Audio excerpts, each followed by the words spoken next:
The Double O began as a project almost 6 years ago when Robin Weber from Guitar Gallery approached me and asked me to build a smaller bodied guitar for some of her clients. And at the time, I just wasn't in a position to really begin a project of that magnitude.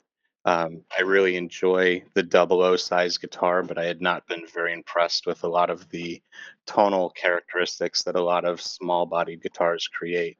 And so I really knew that as I embarked on this project, I was going to have to essentially revamp the entire building process from the ground up. And I knew it was going to take a lot of time.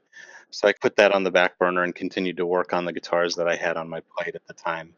And throughout the last 3, almost 4 years, I spent a lot of time talking with Michael Watts to come up with some of the different parameters that a small body guitar should have.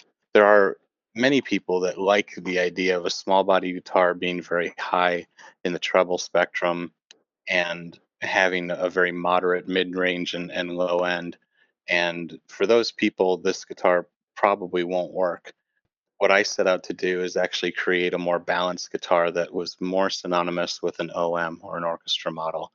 I wanted something that could be comfortable to play and have a shorter scale and have kind of the benefits of ease of playability and also string tension that comes with a shorter scale.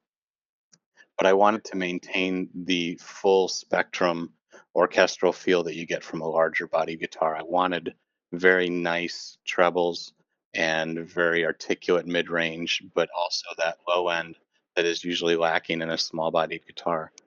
And in order to do that, I really did have to reinvent my personal guitars and the building process.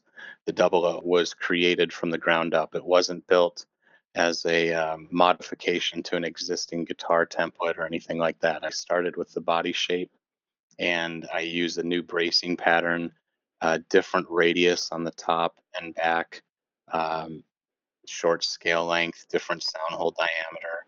So, really, all of the different facets that contribute to the overall end result and the tonal palette have all been adjusted in order to essentially accomplish what we had set out to accomplish. The result is a very well balanced guitar that is in the small bodied spectrum. So it's easy to play, easy to hold on to, but it still offers a much more um, robust sound than your average small body guitar. So I'm very happy with it. It comes in both a 12 fret and a 14 fret model, although most of the ones that I have on order right now are for 12 fret models. You get a little bit more warmth that way, and it just has a great sound and a great feel to it. It's actually probably one of my favorite guitars right now. The Double O that's coming to the North American guitar is made with a German spruce top and a Wenge back and sides. It's a 12 fret model. The scale length is 24 3/4 inches. And it's, in my opinion, kind of one of the best combinations of tone woods that we have available to us right now.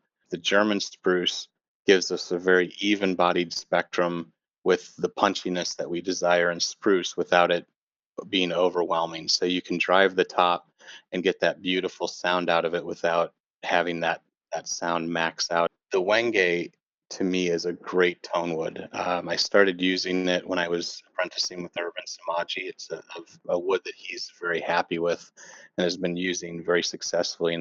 And I've used it a couple times as well, and I've been very impressed with how clean it sounds and how balanced it is, both essentially across the treble, the mid range, and the bass end. Um, it's a beautiful wood to look at, very straight grained, beautiful color, but the overall tonal characteristics are incredible. And I've been very happy with every guitar that I've built out of it.